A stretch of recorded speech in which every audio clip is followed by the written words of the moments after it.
Hi friends, ஈரல் வறுவல் செஞ்சுருக்கேன். சுவையான ஈரல் வறுவல் எப்படி இருக்குதுன்னு செஞ்சு சாப்பிட்டு பார்த்துட்டு சொல்லுங்கள். சாதத்துக்கு, இட்லிக்கு எல்லாத்துக்கும் தொட்டுன்னு சாப்பிட்லாம். பருப்பு சாம்பார் வச்சுட்டும் தொட்டுக்குன்னு சாப்பிடலாம். சாதத்துக்கு அவ்வளோ டேஸ்ட்டாக இருக்கும். இதே போல் நீங்கள் செஞ்சு பாருங்கள். வீடியோக்குள்ளே போகிறதுக்குலாம் லைக் பண்ணுங்கள், ஷேர் பண்ணுங்கள், சப்ஸ்கிரைப் பண்ணுங்கள். Thank you friends. வீடியோ பாருங்கள் ஃப்ரெண்ட்ஸ். நடுவில் என்னென்ன போட்டிருக்கேன்னு உங்களுக்கு தெரியாது, அதனால் ஃபுல்லாக பார்த்தீங்கன்னா தான் தெரியும். ஃப்ரெண்ட்ஸ் அனைவருக்கும் வணக்கம். ஈரல் செய்யலாங்க வாங்க. ஈரல் வறுவல் செய்யலாம் வாங்க. 100 கிராம் எண்ணெய் ஊற்றிருக்கேன். பட்டை, லவங்கம், ஏலக்காய், கிராம்பு எல்லாம் போட்டுருக்கேன். வெங்காயம் எடுத்து எண்ணெயில் போட்டுக்குவோம்.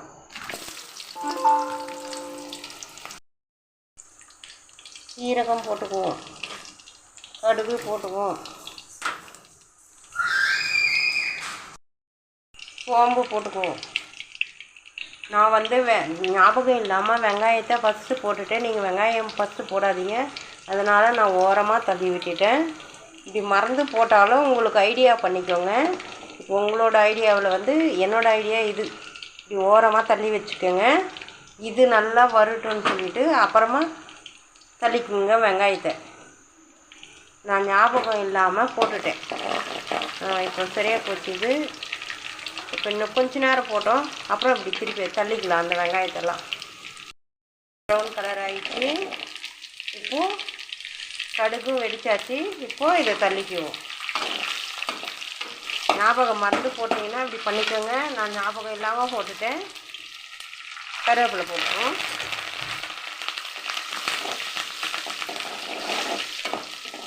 இப்போது ரெண்டும் கரெக்டாகிடுச்சு. இதுவும் தீஞ்சி போல், இதுவும் தீயில கரெக்டாக வச்சுட்டேன் நான். சிம் பண்ணிக்குவோம். இப்போ இஞ்சி பூண்டு போட்டுக்குவோம்.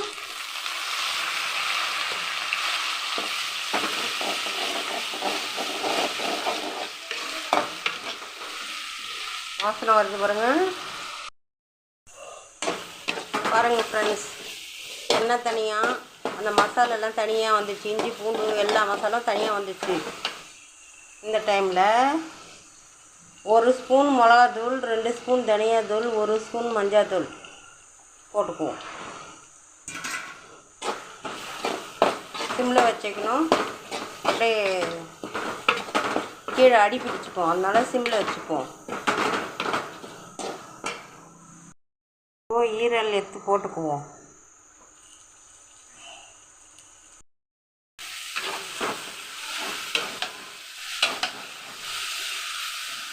நல்லா அடிப்பிடிக்காமல் கலரி விட்டுட்டே இருக்கணும்.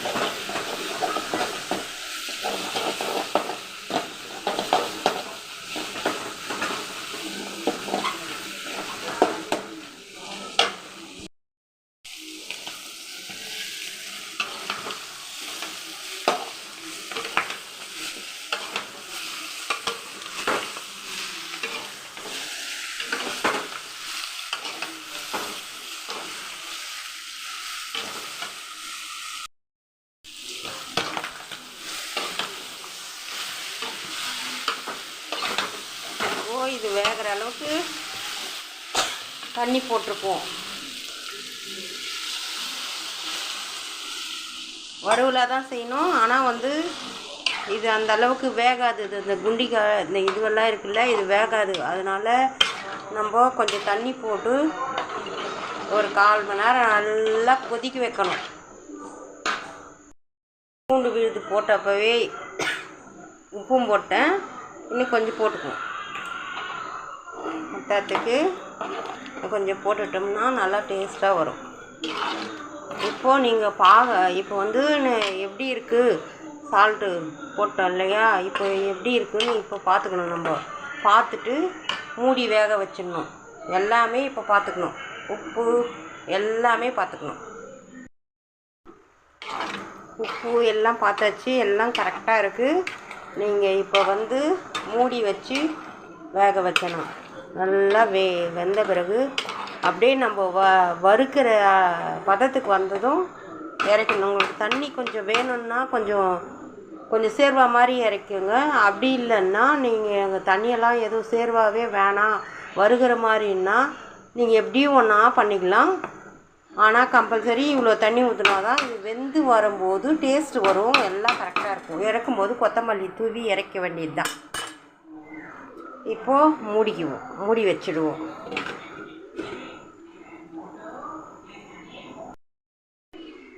ஒரு 1/4 மணி நேரம் கொதிக்கிட்டோம். நடுவில் எடுத்து நம்ம கலக்கி கொடுக்கணும், அடி பிடிக்காமல். இன்னும் சொல்லணும், நடுவில் சுண்டி வந்தால் தான் இந்த எல்லாம் வேகும். இந்த ஈரல், இந்த குண்டிக்காய் ஈரல் எல்லாம் நல்லா வேகும். வெந்துச்சுன்னா அப்போ தான் டேஸ்ட் வரும். இல்லை அப்படியே விட்டுட்டிங்கன்னா அடி பிடிக்கும். நல்லா ஞாபகம் வச்சுக்கோங்க. வீடியோ காட்டினா லென்த்தாக போகும்னு நான் சுருக்கமாக காட்டுறேன் உங்களுக்கு. இப்போ திரும்ப மூடி வச்சுக்குவோம்.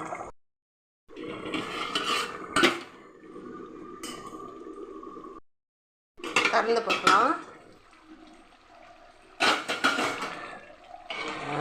வெரி குட், சூப்பர், செம்மையாக இருக்குது. வாசமும் சரி செம்மையாக இருக்குது. நீங்கள் இந்த அளவுக்கு இருக்கும்போது சேர்வாக்கு மாதிரி வேணும், குழம்புக்கு மாதிரி சாப்பிட்ணும் அப்படின்னா இந்த அளவுக்கு இருக்கும்போது இறக்கிங்க. எங்களுக்கு இன்னும் சுண்டி நல்லா சேர்வாம்மா, இன்னும் ஒன்று வெறும் இதுவாக வரணும்னு சொல்லிட்டு விட்டுருக்கேன். நான் தொக்குவை விட ரொம்ப அப்படியே வறுவல் மாதிரி வரணும்னு சொல்லிட்டு வேகட்டன்னு மட்டும்தான் தண்ணி வச்சேன். எவ்வளோ தண்ணி வச்சேன் மொத்தம் சுண்டிச்சு பாருங்கள். ஆனால் நான் இஞ்சி பூண்டு போட்டதை உங்கள்கிட்ட காட்டினேனா இல்லையா, மறந்துட்டேனான்னு தெரியல. இஞ்சி பூண்டு தக்காளி எல்லாம் போட்டு அரைச்சி எண்ணெயில் போட்டுட்டேன். அதை காட்டணுன்னா இல்லையா தெரியல, ஞாபகம் மறந்து போச்சு. பார்க்குறேன் இருங்க. நீங்கள் இஞ்சி பூண்டு எண்ணெயில் போடணும். திருப்பி மூடி வச்சுடுவோம்.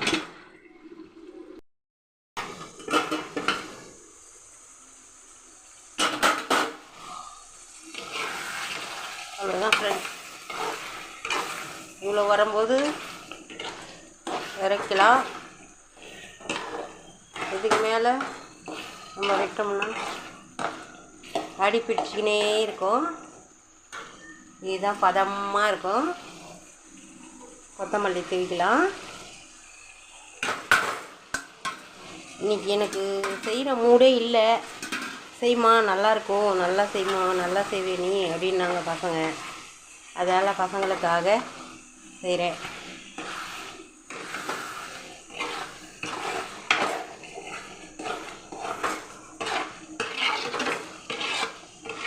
மாற்றி போட்டேன். இருந்தாலும் அதுக்கு ஏற்ற பதத்தை கரெக்டாக போட்டிருக்கேன். இஞ்சி பூண்டு நான் போட்டேனா இல்லையான்ற ஞாபகம் இல்லை. உங்கள்கிட்ட இது காட்டினேன். நல்லா பார்க்கணும். நான் ஃபஸ்ட்லேருந்து வீடியோ பார்த்தா தான் தெரியும். இஞ்சி பூண்டு போட்டதை உங்களுக்கு காட்டலன்னு நினைக்கிறேன். Okay friends, super. சொல்லுங்கள், குண்டிக்காய் ஈரல் வறுவல் எப்படி இருக்குன்னு சொல்லுங்கள். சாப்பிட்டு பார்த்துட்டு செஞ்சு என்னோடய வீடியோவை ஷேர் பண்ணுங்கள், சப்ஸ்கிரைப் பண்ணுங்கள். எப்படி செஞ்சுருக்கேன்னு சொல்லுங்கள், லைக் பண்ணுங்கள். ஃப்ரெண்ட்ஸ் அண்ட் ஃபேமிலிக்கெல்லாம் என்னோடய வீடியோவை ஷேர் பண்ணுங்கள். ஃப்ரெண்ட்ஸ், எப்படி செய்கிறது? இப்படி தான் செய்கிறதா சொல்லுங்கள். ஜஸ்ட்டு ஒரு கொஞ்ச நேரத்துலேயே செஞ்சு ரெடி பண்ணிட்டேன் இந்த வறுவலை. இவ்வளோ சரியாக போச்சு. இவ்வளோ இருந்தால் சரியாக போயிடும் ஃப்ரெண்ட்ஸ். ஈரல் வறுவல். Okay, bye. Happy kitchen. Thank you.